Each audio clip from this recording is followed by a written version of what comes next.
Nginenhliziyo enenkani kwezothando ibekezela noma sekunzima. Nginenhliziyo ekuthandayo ukubambelela noma isilimala iyalo ukudedela kaninjalo nje yatetema. Inokungcengela uthando ngokuzinikela kubantu abajika abangenzi isilimo. Inokungithandisa abantu ukuyikhohlisa abakubona kungenzima. Ayifuni ukukuzwa noma ikhuzwa ukuthi uthanda kuyona into elula, ayifuni ukulalela.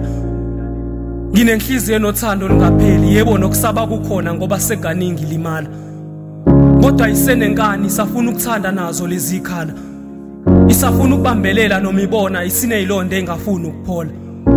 Isanethemba ngelinye lamalanga uthando isazolithola. Isafuna olufana nalo lwayi seke yaluzwa ukuthi ke bekuuthando lamanga lokho namanje ayifuna ukukwamukela. Ngakho ngiyakucela, njengoba nawe uthi uyangithanda, khuluma lawo magama ngokungicabangela. Imizwa yami akuyona into yokudlala, ngicabangele ngiyashesha ukukhetha phela. Akuvumi ngithule.